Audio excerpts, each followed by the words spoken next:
నేను ఎవరు? ఇంత అర్థం చేసుకున్నా, ఇన్ని తెలుసుకున్నా ఇంకా నేను ఎవరో నాకు తెలియడం లేదే అనే ప్రశ్న. ఇక్కడ నుంచే జ్ఞాన మార్గం అనేది మొదలవుతుంది.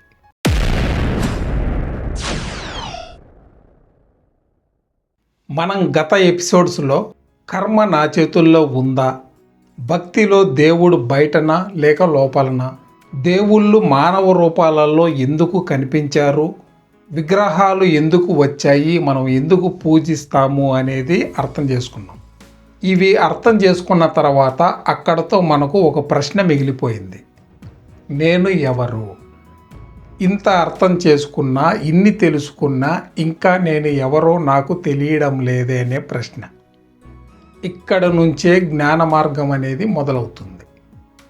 అసలు ఈ జ్ఞానం అంటే ఏంటి ముందుగా అర్థం చేసుకుందాం. జ్ఞానం అంటే మనం సాధారణంగా ఎక్కువగా చదువుకోవడం, సమాచారం ఎక్కువగా తెలుసుకోవడం, డిగ్రీలు తీసుకోవడం, పుస్తకాలు ఎక్కువగా చదవడం, శ్లోకాలు ఎక్కువగా చదవడం అనుకుంటాం. కానీ ఇది నిజం కాదు. ఉపనిషత్తుల ప్రకారం జ్ఞానం అంటే కొత్తది ఏదో తెలుసుకోవడం కాదు. నువ్వు ఏదైతే తప్పుగా నమ్ముతావో దాన్ని వదలడమే జ్ఞానం.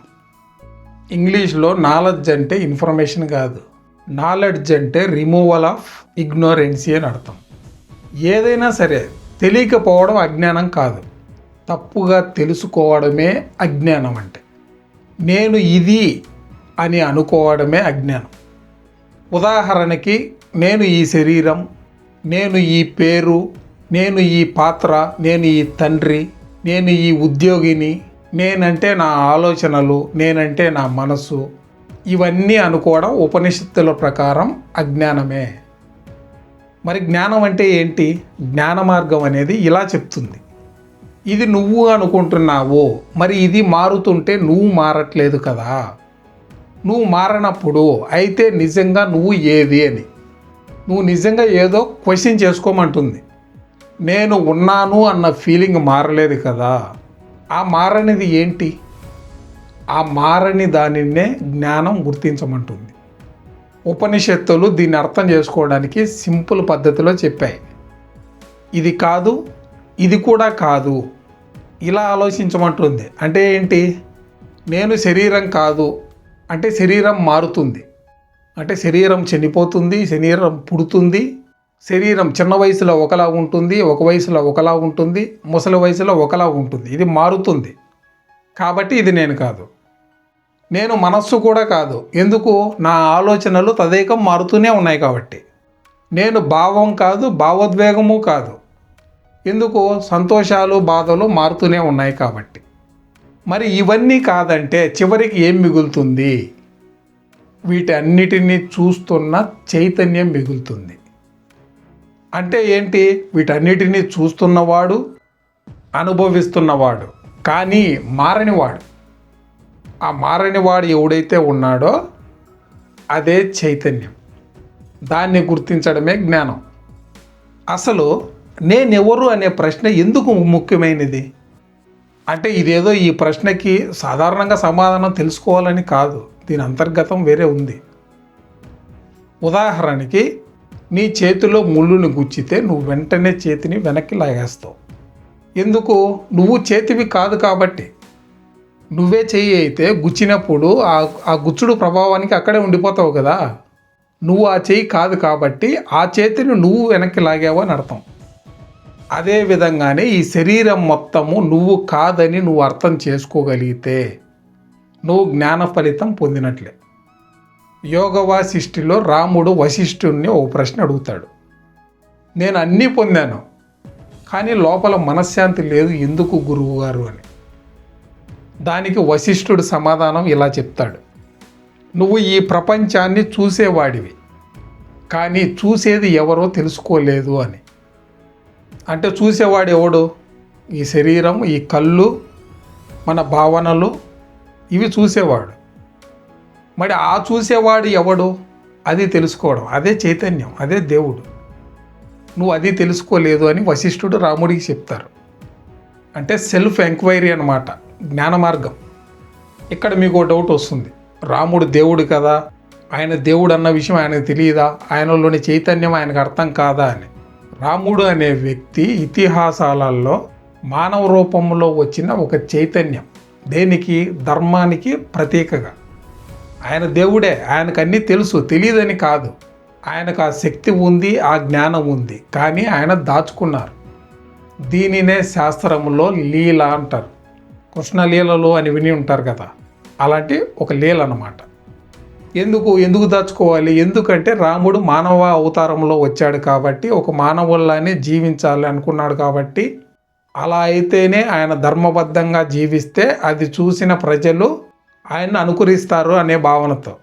అదే ఆయన దేవుడు కదా, మొత్తం జ్ఞానం కదా అన్నట్టు మానవ రూపంలో వచ్చిన ఆయన జ్ఞానాన్ని మొత్తాన్ని ప్రదర్శిస్తే సామాన్య మానవులు ఏం భావిస్తారు?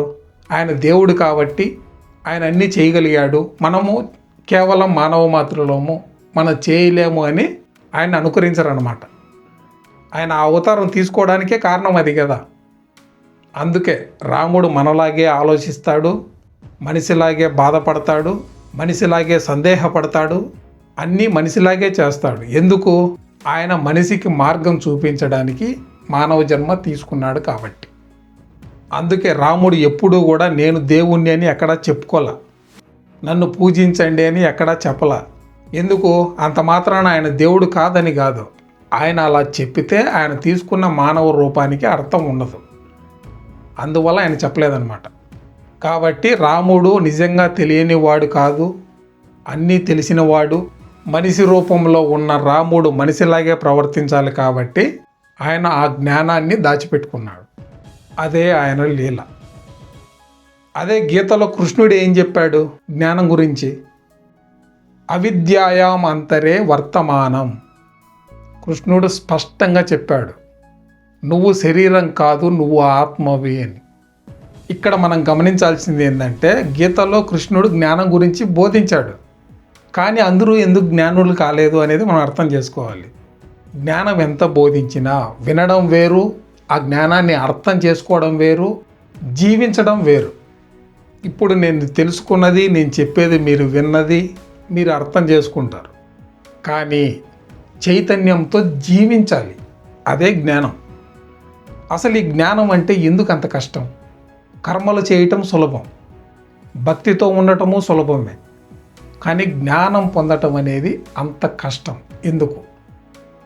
ఎందుకంటే నీ ఐడెంటిటీని నువ్వే ప్రశ్నించాలి, నీ అహంకారాన్ని నువ్వే వదిలేయాలి, నీ భయాన్ని ఎదుర్కోవాలి. ఇవందరికీ సాధ్యమవుతుందా? ప్రాక్టికల్గా ఆలోచించండి. వారి ఐడెంటిటీని వాళ్ళు క్వశ్చన్ చేసుకోవడం కానీ, ముఖ్యంగా వారి అహంకారాన్ని వదిలేయడం కానీ, వారిలోని భయాన్ని ఎదుర్కోవడం కానీ అంత సులభమా? ప్రాక్టికల్గా అయితే అది చాలా చాలా కష్టం.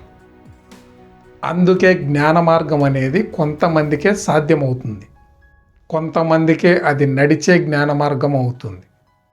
నేనెవ్వరు అనే ప్రశ్నకి సమాధానం తెలుసుకోవడమో సులభం అవుతుంది, కానీ అది అందరికీ సాధ్యం కాదు. నేనెవరు అనే ప్రశ్నకి సమాధానం వెతకడం అనేది చాలా చాలా కష్టం. అందుకే ఆ ప్రశ్నకి సమాధానం తెలుసుకోకుండానే చాలామంది కాలం చేస్తూ ఉంటారు. అయితే ఒకవేళ ఈ జ్ఞానం వస్తే ఏం జరుగుతుంది? ఏమీ అద్భుతాలేం జరగవు, ఆకాశం ఏమీ తెరుచుకోదు స్పెషల్గా, కానీ భయం తగ్గిపోతుంది. పూర్తిగా అని కాదు, లాంగ్ టర్మ్లో మనకు చాలా వాటితో అటాచ్మెంట్స్ అనేటివి తగ్గిపోతాయి. ముఖ్యంగా మరణ భయం అనేది తగ్గిపోతుంది. ఎందుకంటే నువ్వు పోయేది కాదు, నువ్వు మారనేది కాబట్టి. శరీరము ఇవి అవి అన్నీ నశిస్తాయి, కానీ నీలోని చైతన్యం మారదు కాబట్టి నీకు ఈ భయాలు అనేటివి ఉండవు. ఇక్కడ నువ్వు పోయేది కాదు, నువ్వు మారనిది అని నువ్వు తెలుసుకుంటే, ఇక్కడ నేను ఎవ్వరు అనేది నువ్వు అర్థం చేసుకుంటే, తెలుసుకుంటే, ఇక్కడ ఇంకా కొన్ని ప్రశ్నలు మిగులుతాయి. జ్ఞానం వచ్చింది అంటే ఇంతటితో జీవితం అయిపోతుందా? ఇక పుట్టడం చావడం అనేది ఉండదా? మోక్షం అంటే చనిపోవడమేనా?